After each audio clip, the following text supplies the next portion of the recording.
mainit at makabuluhang issue. Mga pangyayaring pinag-uusapan at reaksyon ng mamamayan.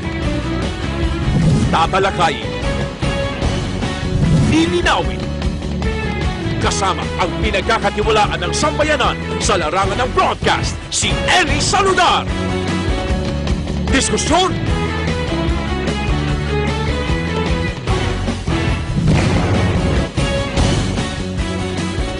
sa unang araw ng mga pasok sa trabaho at paralan ng linggong ito, maraming mga kababayan nating commuters ang nag-init ang ulo dahil na rin sa pahirapan ang paghanap ng mga masasakyan. Ang ilang transport group kasi ay naglunsad po ng malawakang tigil pasada. Sagot nila ito sa pinaplano ng LTFRB na pag-phase out sa mga pumapasadang lumang jeepney. Ngayong gabi ating tatalakayin ang usaping ito. Magandang gabi, ako po si Ellie Saludar. Ito ang Diskusyon.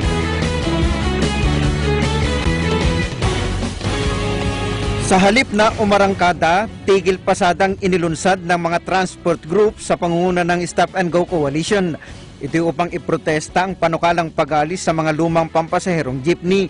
Ang resulta, libo-libong mga mananakay ang na-stranded. Napilitan ding kanselahin ang mga pasok sa ilang eskwelahan dahil hindi nakarating ang kanilang mga estudyante. Partikular na naapektuhan ng transport strike ay ang mga pasahero sa Monumento, Caloocan, Fairview sa Quezon City, Maynila, Pasay, Makati, maging ang mga mananakay sa Bulacan, Cavite, Laguna at Batangas. Samantala upang maibsan ang epekto ng tigil pasada, nagpakalat ang pamahalaan ng 4,800 traffic personnel at maging mga pulis at sundalo. Nakipagtulungan din ang QCPD sa Land Transportation Franchising and Legislatory Board o LTFRB, Metropolitan Manila Development Authority o MMDA, Land Transportation Office o LTO, National Capital Region, Traffic Management Group at Quezon City Department of Public Order and Safety para sa mga ipinakalat na libreng sakay. Una rito ay nagbabala ang LTFRB na sususpindihin nilang prangkisa ng mga pampasaherong sasakyan na sasali sa tigil pasada. Ang panukala ay para na rin umano sa modernization plan ng Department of Transportation o DOTR kung saan hindi napapayagang bumiyahe ang mga sasakyang 15 taong pataas. Kailangan din umanong environment friendly ang makina ng mga public utility jeepneys at dapat na may Wi-Fi at Global Positioning System o GPS din ang mga papasadang jeep. Kaya naman, pananagutin daw ng naturang ahensya mga jeepney operators at drivers na nakiisa sa transport strike noong Lunes. Giit ng LTFRB, nilabag ng mga jeepney drivers at operators ang probisyon ng ipinagkaloob na prangkisa sa kanila na tutugon sa pangangailangan ng riding public, kaya maaring masuspindi o matanggalan ng karapatang makabiyahe ang mga ito. Pero depensa ng grupo, hindi naman daw kasi sila pinakinggan ng LTFRB sa isinagawang dialogo kasama si LTFRB Chair Martin Delgra kaugnay sa pag-phase out sa mga PUJ. Naghain din umano sila ng petisyon sa korte upang questionin ang legalidad ng sirkular ng LTFRB na nagbabawal sa mga PUV operator na kontrahin ang mga direktiba ng naturang ahensya ng gobyerno. Kaugnay nito, humingi naman ang paumanhin si Stop and Go Coalition President Jun Magno sa mga naapektuhan at sa mga maapektuhan pa ng kanilang isasagawang tigil pasada sa mga susunod na araw. Samantala, epektibo ngayong araw ang provisional fare increase para sa public utility jeep at taxi. Ayon sa LTFRB, mula sa 7 piso na kasalukuyang singil sa jeepney, gagawin na itong 8 piso para sa minimum na pamasahe habang 30 piso naman sa flag down rate ng taxi ay ibabalik na sa 40 piso.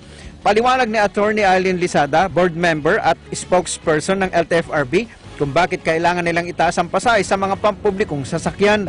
Anya, ito'y dahil na rin sa patuloy na pagtaas ng presyo ng petrolyo sa bansa. Sa kabilang dako, plano naman ng ilang commuter groups na iapila ang nasabing desisyon ng LTFRB.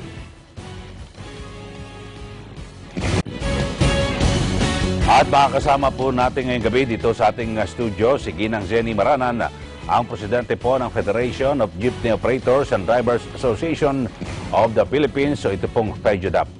At siyempre si Ginoong George San Mateo, ang National President po ng Piston.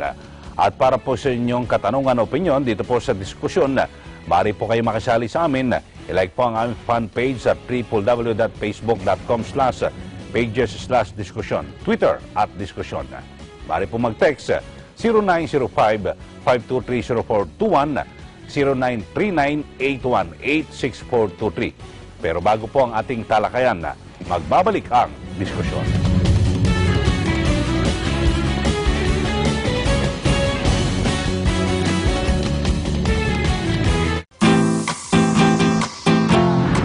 Ako si Paula Sofia Retiles, Eagle News Correspondent mula sa Piraco, Sandoanes. I am one different one. Hi, I'm Labia Joyce Pabros, your DTC Barcelona Bureau Correspondent. Reminding you, don't forget to watch Digital Nest every Tuesday and Thursday at 7:30 p.m. only on Net 25. I am one different one.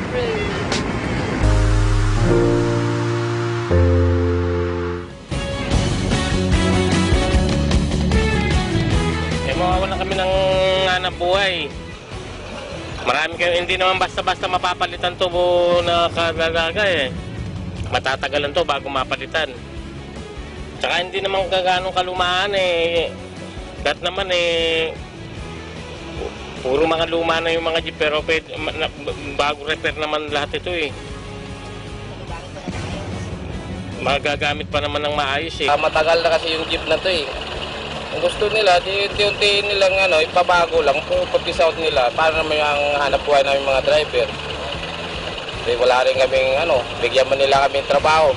Okay na sa amin yung peso, kahit pa paano, nadagdagan yung kita namin sa taas na kasi ng gasolina din eh.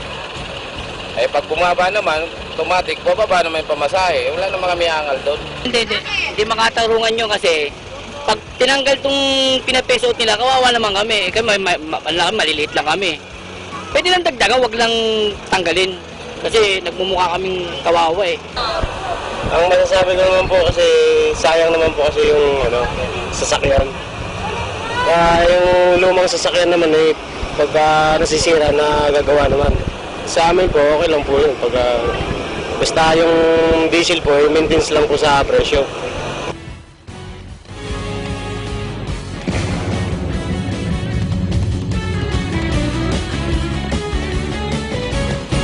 Magandang gabi, ako po si Eli Saludar. Umpisa na natin ang diskusyon at kasama natin dito po sa ating studio si Ginang Zenny Maranan ng PEJUDAP. Aling Zenny, magandang gabi po sa inyo. Magandang gabi, Eli, at sa mga nanonood sa atin ngayon. At siyempre si Ginong George San Mateo ng Piston. George, magandang gabi po. Magandang gabi rin kay Eli at sa lahat po ng nanonood. Okay, so bago natin pag-usapan, ito pong siyempre magiging mainitan sigurado, ito pong pag-uusap patungkol po sa panukalang phase out o pag-upgrade, pagbabago, pag-aalis ng mga lumang jeepney. Sa gitna po ng mga talakayan yan at noong Lunes, nagkaroon po ng tigil pasada, ay inaprobahan na po ng LTFRB ang 8 pesos na minimum. Sa Piston, ano reaksyon nyo muna rito? Well, ang reaksyon namin, edi natawa na lang kami doon sa timing. Well, yung sa increase, talagang umabot naman ng 30 yung diesel no? Pero obviously, tinaon yung timing na para siguro palamigin yung, kasi may strike Kaya wa-effect din yun Wa-effect yung timing ng tumuloy pa rin yung welga, no? Pero doon sa usapin talaga sa pagtaas, well, produkto na rin nung kainutilan ng gobyerno yun Alam nyo kami sa Piston, sinabi na namin sa gobyerno, para maiwasan natin yung fare hike, kahit pansamantala dagdagan yung fare discount. Meron kasi kaming 1 peso na fare discount I-increase lang yun to 5 pesos. So, ma-maintain mo yung diesel price at 25. So, kung na-maintain yung diesel price at 25, okay lang yung 7 kaya lang wala Yung gobyerno Duterte, well, pinipapatuloy din yung deregulation policy sa petrolyo, tulad nila ni Noynoy, tsaka nakaraan. So, yan ang sasapitin natin. Oo, so, pagtataas ang petrolyo, may pressure talaga sa pamasahe yun. Tapos hindi lang sa pamasahe, pati sa mga presyo ng bilihin sa servisyo. Okay, sa PEJUDAP po, kumusta po? At ano pong masasabi nyo dito po sa 8 pesos na at ang minimum na ngayon sa pasahe? Ang para sa akin, sa pagbibigay ng 8 pesos, na katulad na sinasabi ni Ka George na parang timing daw, nasabay sa strike. Kasalanan ba namin kung yung pinal namin petisyon na ibalik muli ang taas ng pasahe sapagkat inabot na ng 33 ang halaga ng krudo, ay naintindihan ng LTFRB pagkat hinihiringan to at kanila kaming pinagbigyan na ibalik ang piso. Dapat magpasalamat kami, lalo na ang mga tsuper, pagkat yung 7 pesos sa taas ng presyo ng krudo, talagang hirap na hirap ang ating mga driver para kumita. Kaya itong piso na ito, malaking bagay ito kung mga 200, 300 ang dadagdag na kita ng bawat isang tsuper sa kasalukuyan. Pero linawin natin, ito ho, yung sa minimum 8 pesos, pero yung bawat kilometro wala pong dagdag. Wala pong dagdag. Linawin po natin sa ating mga mananakay. Wala pong dagdag yan, kaya halimbawa po, kung galing kayo ng Fairview, hanggang Centris, halimbawa kayo, nagbabayad kayo dati, nung 7 pesos ang pamasahe, nagbabayad kayo ng 12. Sa ngayon, dahil idadagdag lang piso sa unang 4 na kilometro, magiging 13 ang babayaran nyo para hindi kayo mahirapan ng pagkukwenta para dito. So, basta kung magkano binabayaran mo dati, dadagdagan lang ng piso lang. Yun ho, maliwanag po ito. Kasi yung sa mga nakaraang dating yung mga hiningi po na fare increase, bukod sa minimum, kada kilometro noon sa nakaraan. Pero ngayon, yung desisyon po ng LTFRB, piso lang. Tapos na ho, yan ang usapan. Okay, so pag-usapan natin, ito pong issue ng phase out at kasi talaga namang ako, personal ko nakikita, marami naman ho talaga mga jeepney na talagang dapat na pong permanenteng igarahe, no?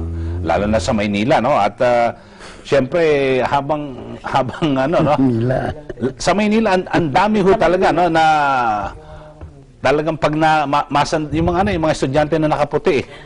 Medyo ako nga pagsakay ko sa jeep minsan sinusubukan ko rin sumakay diyan no. Minsan pag upo ko, pag sandal ko, natusok ako ng pako, hindi ko alam kung ano yung tumusok sa akin. Kaya sabi ko, talagang napapanahon na.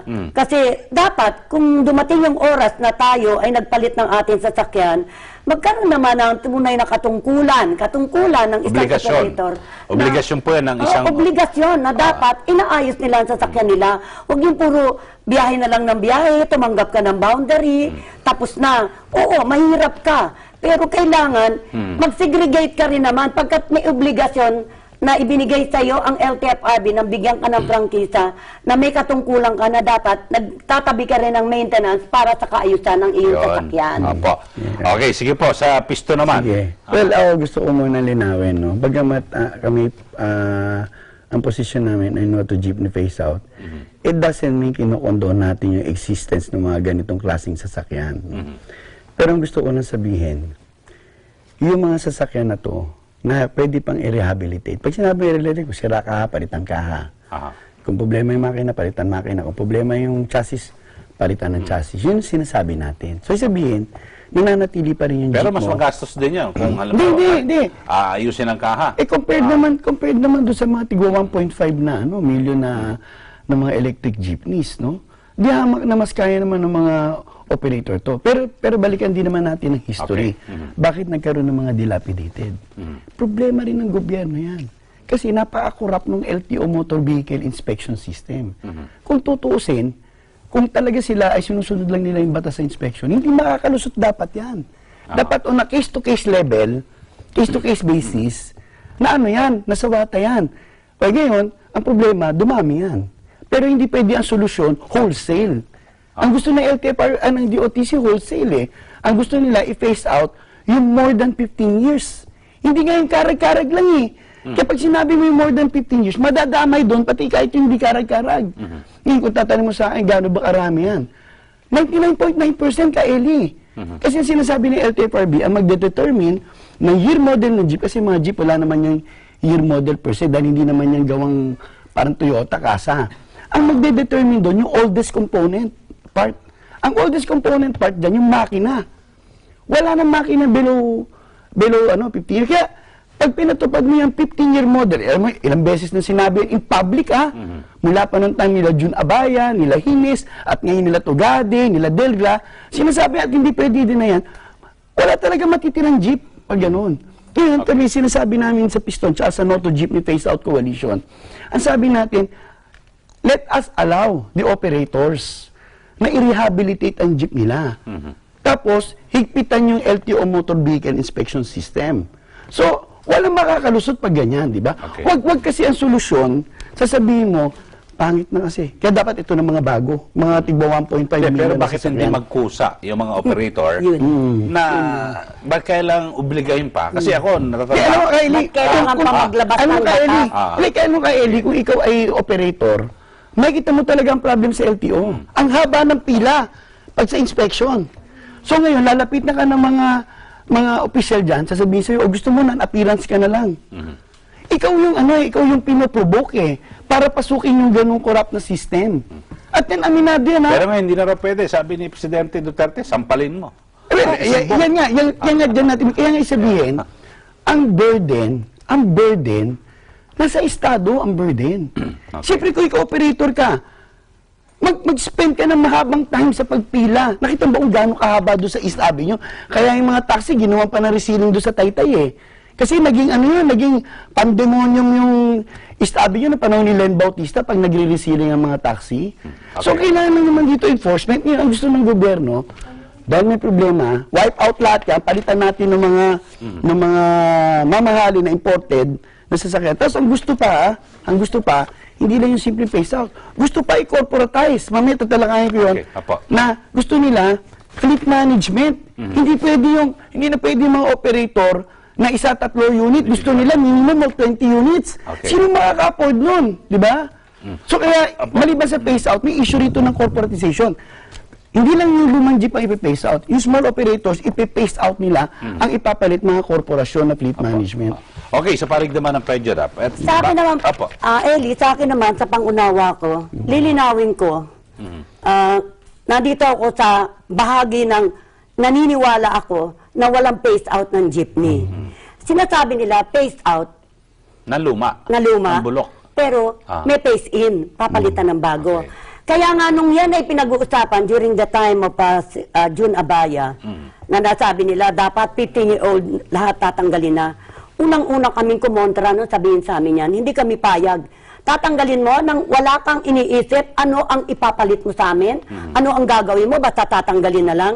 Siyempre kung minsan, 15-year-old, phase out, di ba? Kakabahan lahat. Sabi ko, ito ipi-phase out nyo, lahat kami phase out.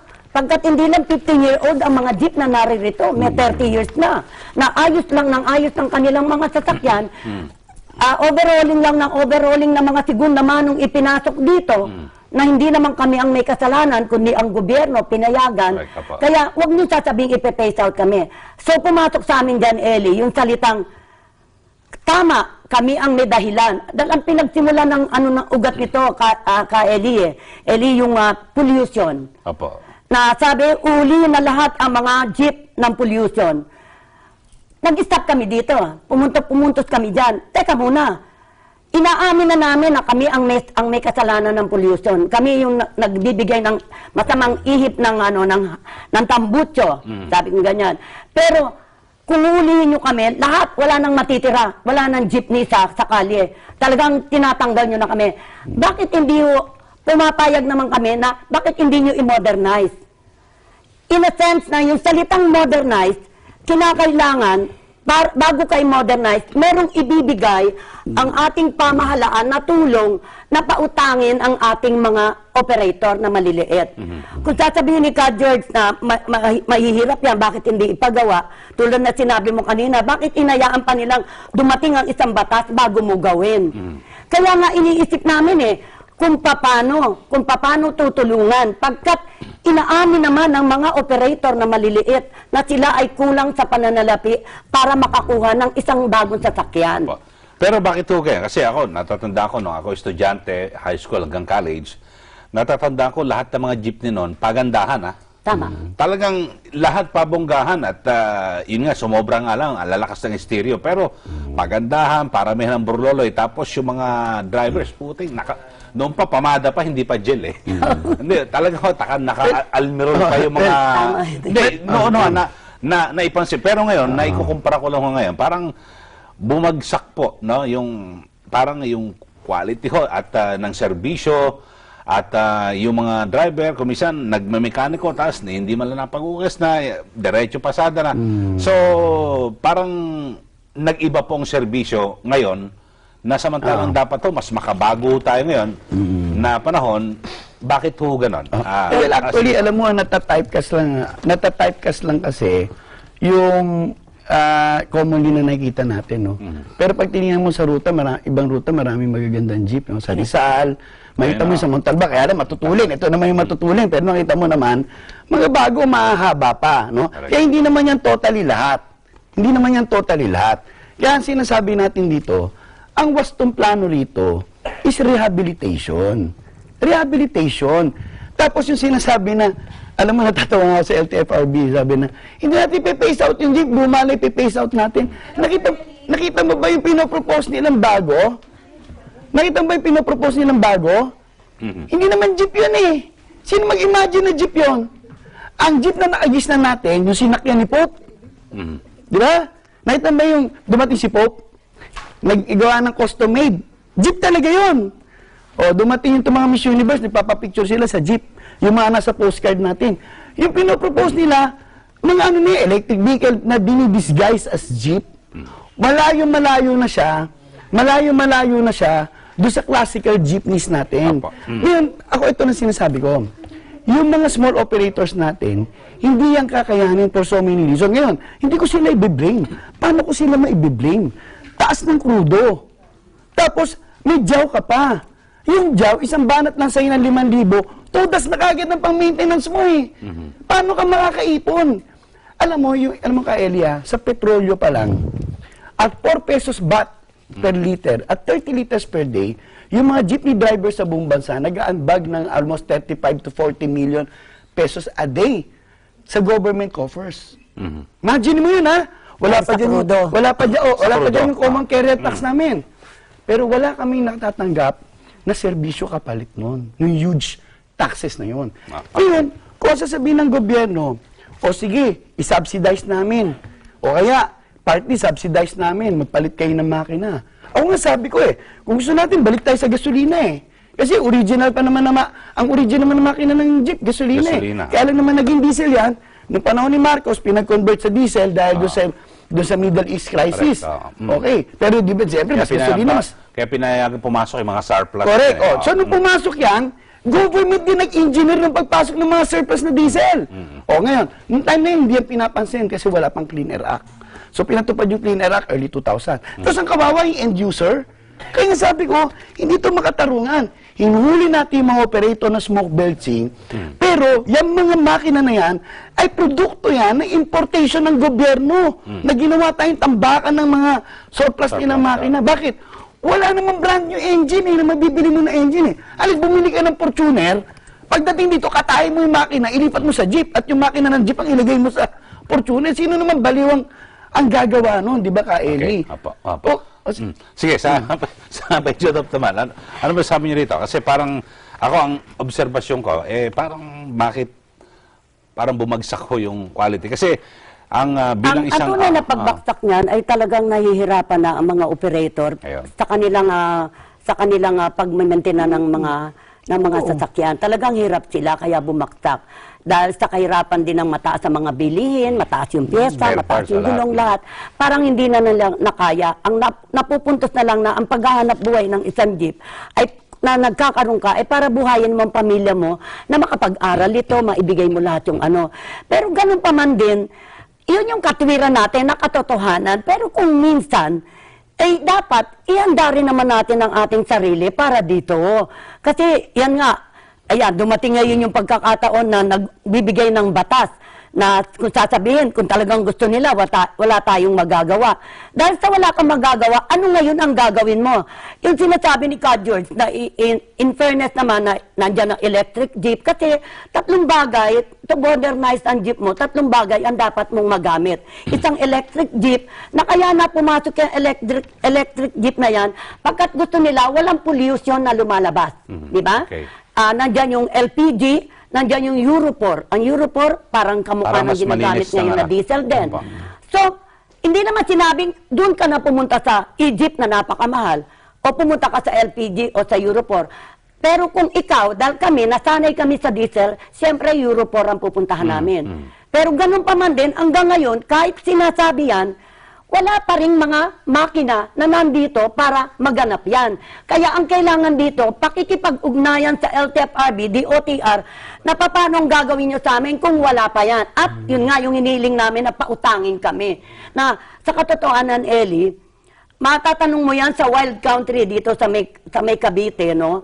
Nakipag-ugnayan na kami dyan, nagtatanong na kami, magkano bang isang kaha na imo-modernize natin ng jeep. Yung nakikita mong jeep dyan na bukas ang likod, isasara na yan at tapos sa gilid ilalagay ang pintuan ng pagbaba ng pasahero.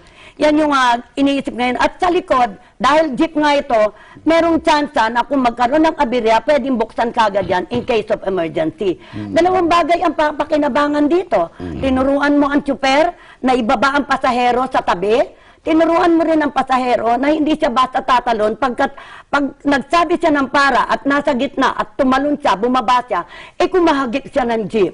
Kasi yung sa likod, kaya napag-usapan niya, nakita namin, kailangan maging bukas isip tayo. Hindi lang nalalagay masyado sa dyaryo. Maraming pasahero ang napuputol ang paa dahil nababangga sa likod, na nakasabit sila, nababangga sa likod. So, gagawa ka ng paraan na para mapanatili mo itong mga sasakyan na ito na maging maayos din naman ang sasakyan ng ating mga pasahero.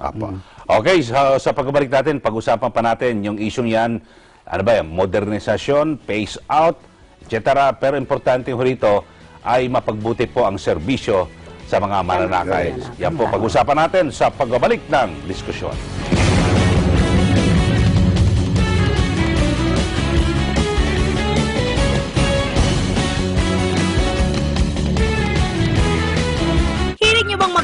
Mag-recycle kaya o di kaya naman matuto ng arts and crafts. Good news dahil lahat ng yan hatid ng nag-iisang DIY show ng Net25. Hatid namin sa inyo ang mga easy-to-do recipes, recycling ideas, art projects at mga bagong hobbies na siguradong ipoprovoke ang creative juices nyo. Kaya tutok na sa programang hindi lang tayo magiging hands-on, sama-sama pa tayong magiging malikain. Kaya tara na, let's be makers from bits and pieces.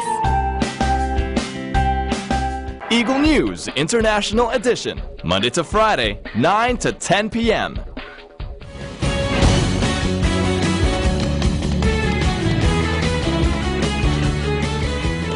Sa akin siguro, medyo hanggat maaari siguro, huwag muna sana kasi wala pa naman kaming sapat na pera para maipalit kagad dito. Bago pa ako rito.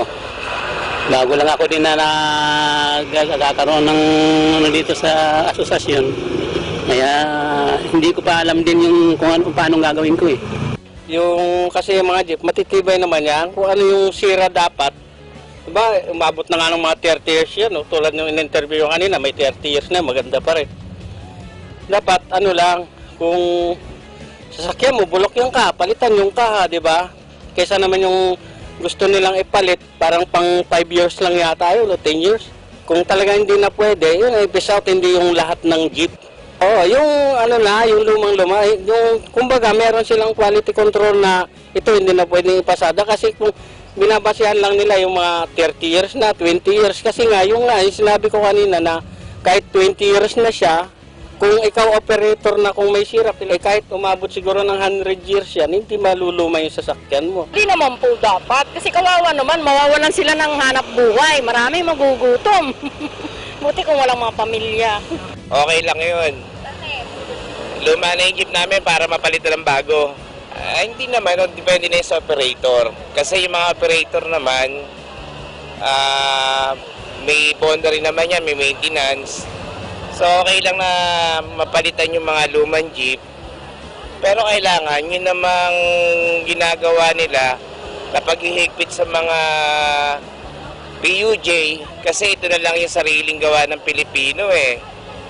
Ang gusto nila mangyari, palitan ng gawa ng ibang bansa.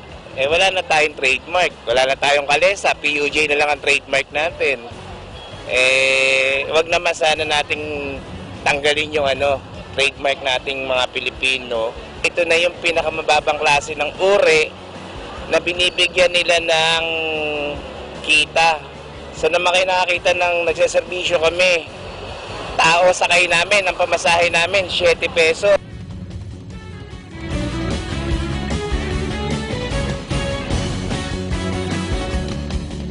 Balik tayo dito po sa diskusyon. Kasama natin dito sa loob ng studio si Ginang Jenny Maranan ng FEDUDAP at siyempre si Ginong George San Mateo ng Piston. Pinag-uusapan po natin at kinukunan natin ang boses din po, tinig ng mga transport groups. At kasi ang gobyerno, yung mga transport groups, iisa lang naman po, no?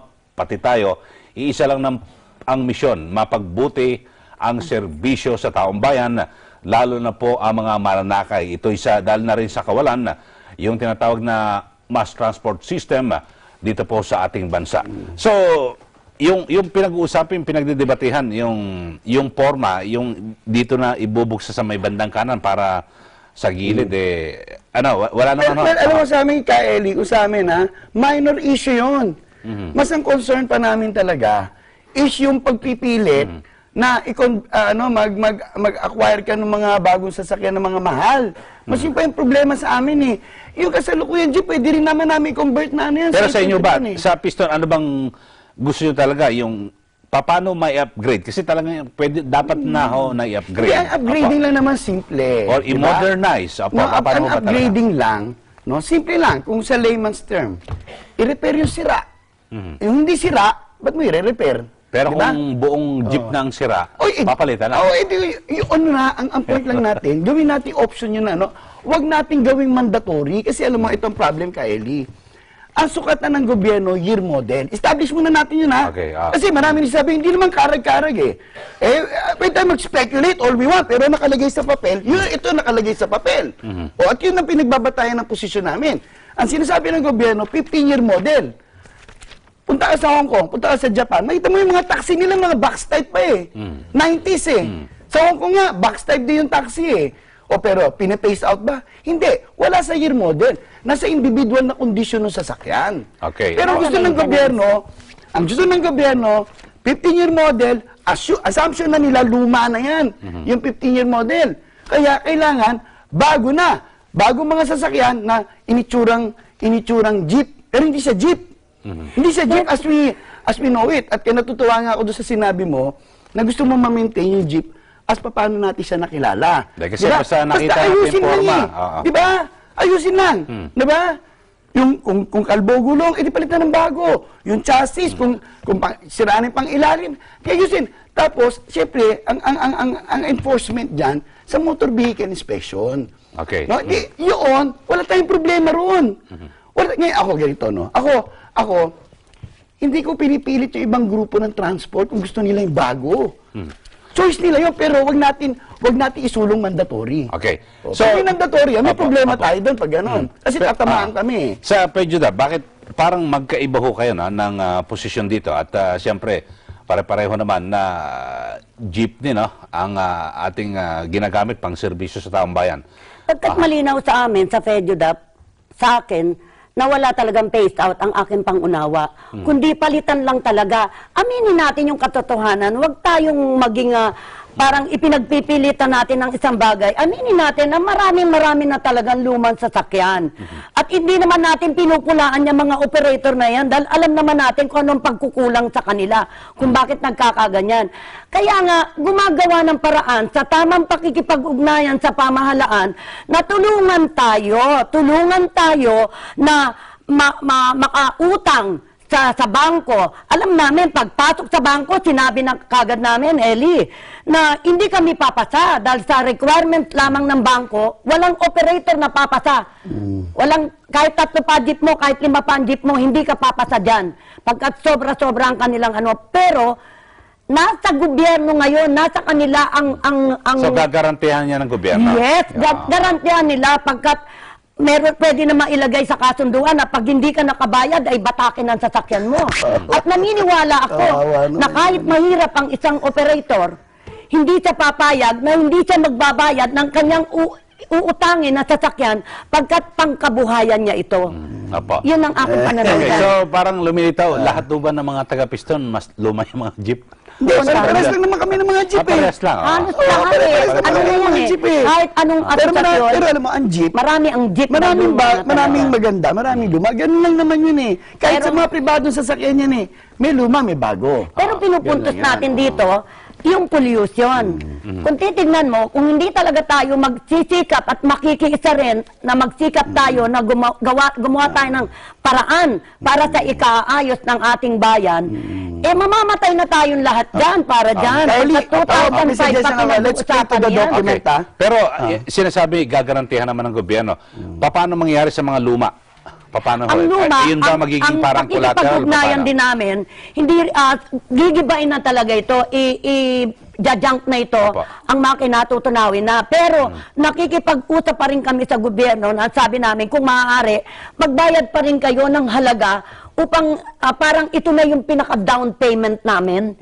Pag giniba mo yung isang sasakyan na luma, kung magkano ang value nun? Kung halimbawa, na 10,000 na, yan ang parang pinaka-down payment namin, na ginagarantiyahan ng hiniling namin sa gobyerno, nagarantiyahan kami. Dahil gusto nila kami baguhin eh. Pero kung hindi nila kami tutulungan, yung sinasabi ni Ka George na hayaan natin magpalit tayo ng chassis, bumili tayo ng kaha, ipatong natin sa chassis kung luma-luma na talaga, at magpalit ng makina. Di pareho rin yun, minomodernize mo, buo na nga, luma ka na nga, kaya nga ipapalit yung bago. Problem na hindi yun ang gusto ng gobyerno eh. As per document, no? As per document, ang gusto nila, no? Hindi sinasabi dito na ano. Alam mo, Ka George, dali lang. May sasabihin ako sa'yo. Ang dokumento. Ang document, ganito sinasabi ka, Eli. Hindi to as if na ikaw ay maliit na operator, napapalitan mo lang yung luma mo ng bago. Hindi po ganun, no? Ano sabi ng dokumento na hawak nyo? Kapag nagkaroon na ng phase out at magbubukas ng linya, hindi ka na makakapag-apply ng 1-2 unit.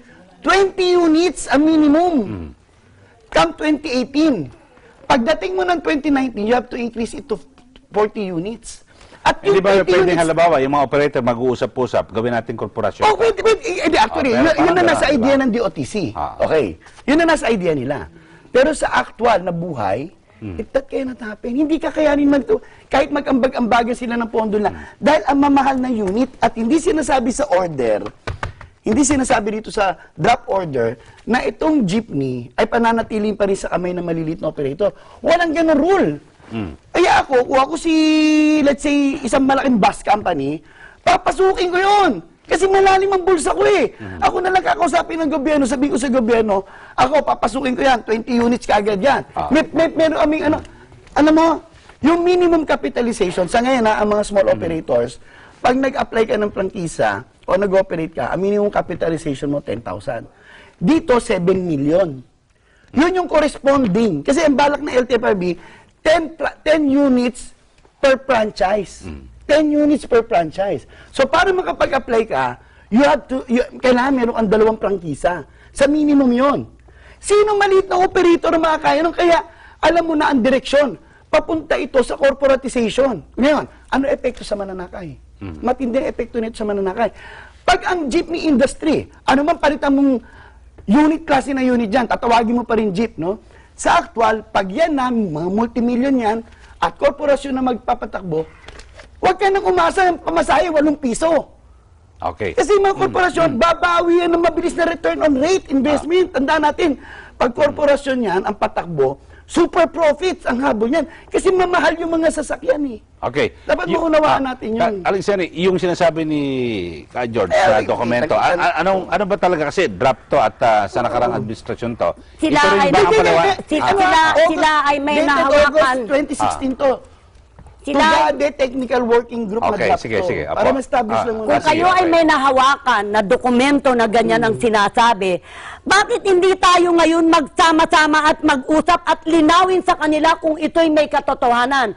Pagkat kung may katotohanan yan, sa nakikita ko, sa sinasabi mo, kailangan magsama tayo pagkat hindi tayo papayag na ang isang operator na iisa lamang ang sasakyan ay mawala ng hanap buhay.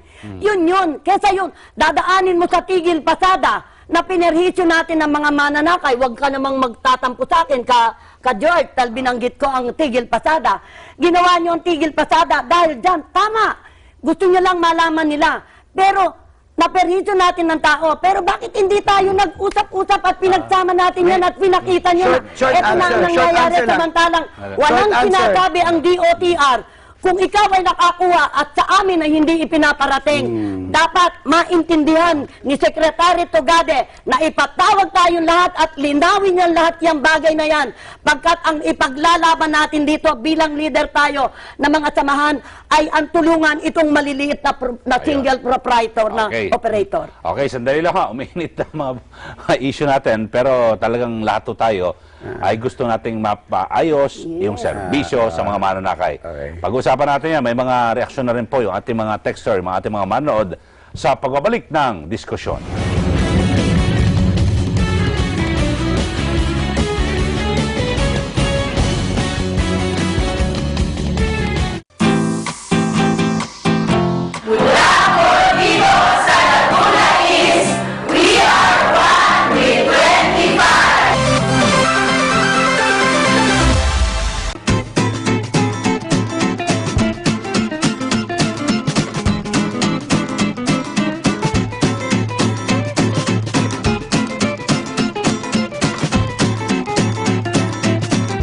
Eagle News International Edition, Monday to Friday, 9 to 10 p.m.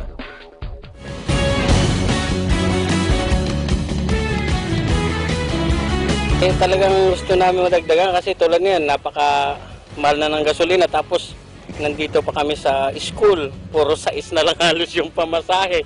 Kaya magkano lang halos yung naiuwi? Doon din kasi minimum naman po yung iba Soldo. Nahirapan din yung iba. Ano ba naman po yung piso? Bigay nyo nga sa bata yung piso, hindi tatanggapin Ang totoo po niyan tao sinasakay namin dito. Pag sumakay kayo sa taxi, pag upo nyo pa lang, 40 pesos. Pag sumakay kayo sa tricycle, 12 pesos. Pero sa jeep, 7 pesos. Dapat lang kung pananatas ng gasolina.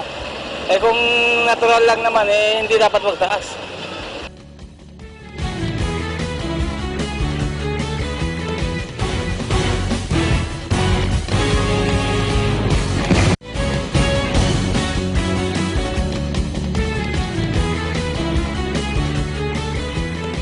Okay, balik po tayo sa diskusyon at tayo po nasa uling bahagi na ng ating palatuntunan. Talagang sa dami po ng mga usapin at na pwedeng pag-usapan, talagang kukulangin po ang ating oras. Pero meron kang short. Hindi kasi nabanggit lang yung tigil pasada.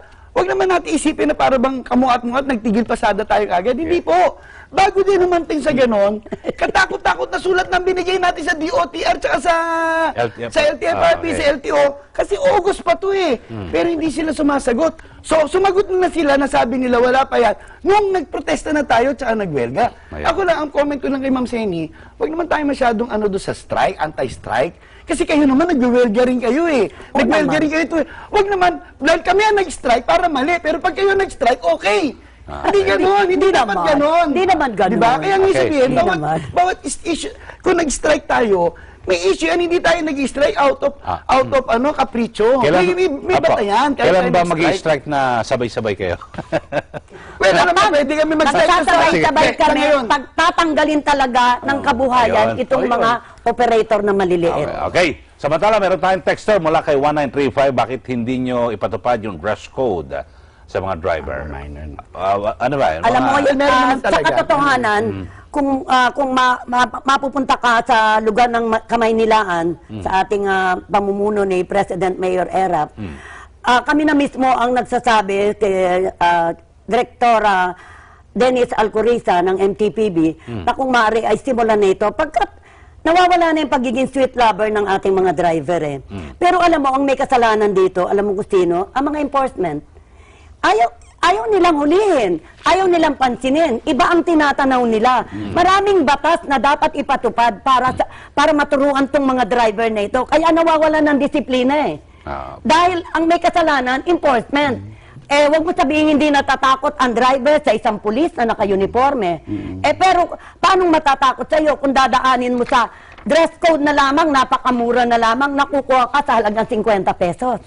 Ayun. Para wag mo lang tikitan. Kaya kami kung kami ang tatanungin nyo, lalo na sa FEDODAP, gusto mo namin naka-uniforme at maski sa LTO, nabanggit na namin yan, simulan nyo namang huli para matuto itong mga super na ito. Hindi namin sila ibinebenta o ipinapahamak, kundi dapat lang sumunod sila sa mga batas na inuutos para sa kanila bilang driver. Okay, may prescribed uniform naman blue. Actually, marami makikita blue. Kami sa Piston, mga lokal namin, mga uniforme. Ang actually, ang nagka-problema sa dress code, doon sa usapin ng tsinelas. O kaya kung ng shorts, no? Pero dati pinaliwanag ko sa LTFRB yun. Yung mga driver natin, particular, kaya maraming nag-walk in shorts o kaya dahil doon sa katangian ng tropical country. Tapos ang ating jeep, hindi yan tulad ng custom built na auto, may seal dyan sa makina. So, ang lakas ng singaw ng hangin, ng init. ng makina. Yun ang reason yun, hindi out of trip yun. Ngayon, yung mga nakikita natin, asando, actually, hindi yun ang mga regular na driver Yan, mga na lang yan, yung mga sumasideline sa gabi. Pero yung ating mga driver na naka-organize sa mga asosasyon, nakita mo naka-uniforme yan. Naka-uniforme yan. Miyembro ng asosasyon. Oo, yung mga walang asosasyon, makikita mo naman, binibigay naman yan ng mga gasolinahan Yung mga suki sila, bibigay yung Flying Bee at yung iba pang company. Nagbibigay naman sila. Okay, mula po kay 6092, magandang gabi po, kasalukuyan po ako nanonood sa programa nyo from Isabela. Dito po, taga Isabela. Okay, 5043, good evening po. Dapat tanggalin na yung mga jeep na masyadong mausok. Ayaw lang gumastos ang mga may-ari. Kaya nga po dyan pumapasok yung modernization. Palitan natin yung mga lumang jeep. At sana maunawaan tayo ng mga operator. Alam ko hindi magagalit ang mga lumang jeep na operator. Basta ang importante lamang, tulungan namin sila. Tulungan ng gobyerno na makapagpalit at sa tamang halaga na dapat bayaran ng isang operator. Okay, mula kay 8066, sa Piston, bakit po kaya di na lang kayo magtatag ng kooperatiba para may mautang na pera ang mga driver? Kooperatiba. Madali lang naman yung kooperatiba pero hindi guarantee yun na makakautang ka. Mahirap. Hindi guarantee yun. Hindi, pero ngayon, kung talagang ipinipilit sa atin ng gobyerno na magkaroon ng modernization, dapat tulungan yung garantiya. Kasi kung yung mga malalaking negosyante, binibigyan ng garantiya ng Estado. In fairness naman ngayon, katulad ni Yusek Valdez ng DNR, isa siya kasi lahat pinuntahan na namin Dahil kaya napunta kami doon because of pollution. Sa kasalukuyan ay tumutulong siya at nakausap na namin yung mga funder na kami ay pinag-uusapan na magkano ba ang kaya namin ihulog sa sasakyan na aming kukunin. Kaya nariyan na yan, nagsisimula na Ellie, nagsisimula na talaga na ang kailangan lang makita na ng tao. At ang katotohanan, magpapagawa na rin po kami ng prototype para makita naman, hindi ang ibig sabihin, eto na ang gawin mo. Tignan kung magugustuhan ng mga tao, ng mga operator, ng mga driver. Kasi ang kailangan ipasa mo dyan kami, ako sa akin ang gusto ko, jeep talaga, wag alisin ang mukha ng jeep. Wag palitan ng iba, kung maaari yan. Kung electric jeep, di jeep, nalagyan ng electric. Pero mag-invento sila. Dapat ganun ang gawin. Huwag alisin yan pagkat sa ibang bansa, kinikilala tayo sa pamamagitan ng jeep pagdating sa transportasyon. Okay, sa Piston, at mukhang determinado po ang gobyerno na talagang ipatupad yan, yung modernization. So, anong susunod nyo hakbang? Sagot ko lang dyan, determinado rin kami labanan yan. So, talagang magkakasubukan talaga dyan. At ang tingin ko, yung mga operator, sa tamang panahon, mag-galvanize namin ang unity ng buong ng transport, problema ng gobyerno yun. Basta kami, sinasabi natin, kung ang layunin natin ay mapahusay yung serbisyo, pwede naman natin mapahusay yung serbisyo at mabigay yung karapat-dapat ng serbisyo nang hindi kailangan humantong sa ganung mga sapilitan na quote-unquote na modernization, yung mga bago na very expensive. Kasi, alam niyo sa totoo lang, ito kay Elia, nakadalo ako sa Congress, may isang hearing sa Congress mga last November. Nandun yung mga supplier ng electric. May China, Australia. Tinanong ko, yung isa ron, Pinoy partner siya. Yung kayo ba, yung binibenta nyo? Sabi ko, yung binibenta nyo ba? Ginagamit nyo ba as mass transport sa bansa nyo? Hindi. So dito gusto nyo gamitin. Sabi ko, sinong jeep? Sinong sasakyan ang kayang tumawid sa mga wild rivers at umakyat sa mga interior. Abay, hindi naman ako sa nagmamalaki. Pipitsugin yung mga electric jeep kaya ang tawag ko dyan. Alam mo ko, nag-sales agent ako dati na isang car. Baka hindi umubra sa Baguio. Yung mga nakita ko. Hindi ubra talaga. Nakita ko yung mga nakita ko. Kaya nga, ano yan mga...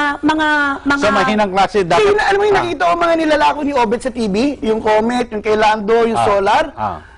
Wala yung mga lemon vehicle yung magbigay ka ng 3 months, 4 na buwan, 6 na buwan. Dilapidated na, may nasunog nga doon sa mga... Dapat siguro, subukan muna, diba, sa Baguio. Sa Baguio, dalhin. Hindi, ubra yun. Doon ang magandang, mag-test drive tayo. Sa balita ko, meron ng tinetesting sa Baguio. Pero... Tumitirik.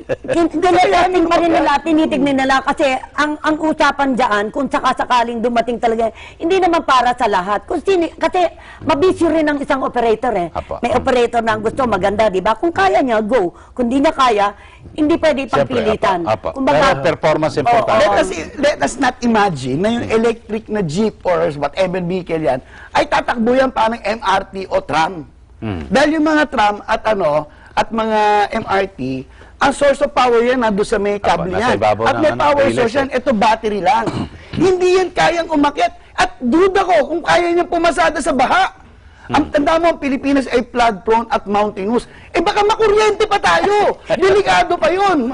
Alam mo, sinasabi nila, hindi, dadagdagan na lang ang baterya. Alam ba ka, Eli? Almost 60% ng presyo ng sasakyan ay yung baterya. Okay. Kaya, sabi mo na si Congressman Tinga na itigil niya na yung electric jeep niya. Alam mo yung 1 oras, hindi naman ang jeep natin, alam niyo sa inyo yan, yung mga Manila, 24 hours a day yan Ang mga jeep natin, kung pumasada yan, 5 in the morning hanggang 3 o'clock.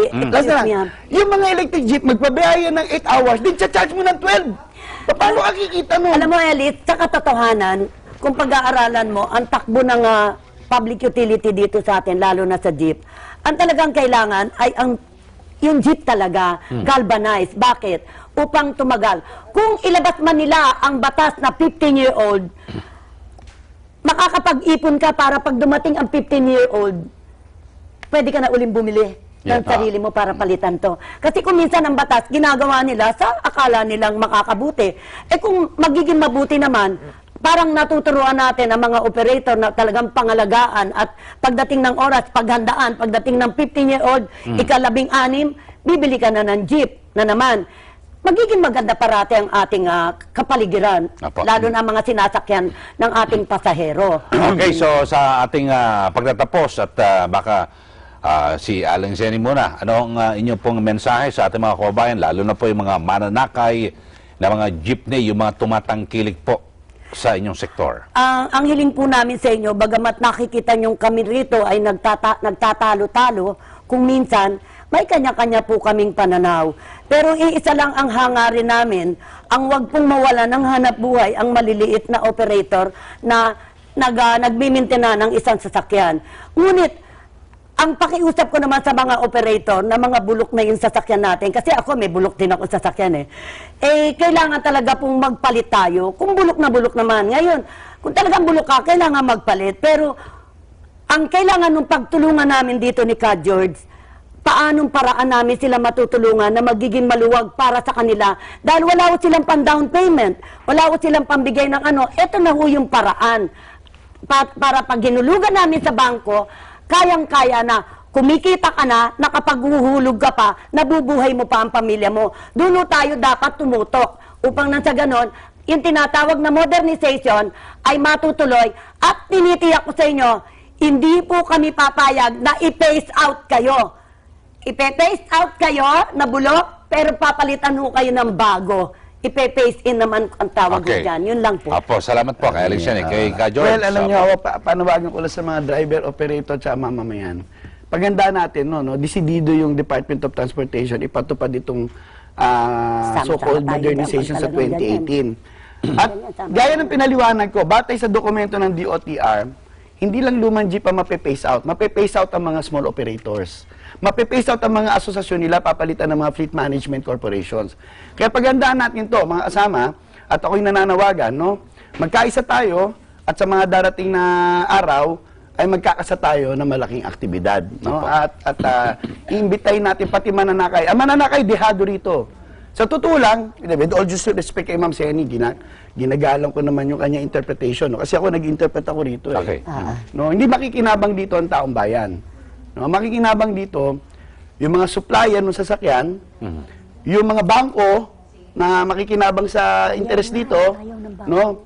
At yung mga nagsusulong neto na, siyempre, kung kayo ay nagtrabaho sa car companies, may fat commissions tayo dyan. Okay. Ako, nagtrabaho ako matagal ako nagtrabaho as sales agent. Makabenta ka lang ng 3, 4, laki yun. Eto, biro mo, 300,000 jeepney sa buong bansa ito I-multiply mo na lang huwag mo na sabihin 1.5, 1 million na lang. Multiply mo sa 300,000. That is a 300 billion pesos na negosyo. Di ba? Okay, so maraming salamat kay Ka George San Mateo ng Piston at kay Aling Seni Maranan ng Tasa at mas komportableng pampasaherong masasakyan. Pero sana po ay may konkreto at magandang plano ang gobyerno para rito.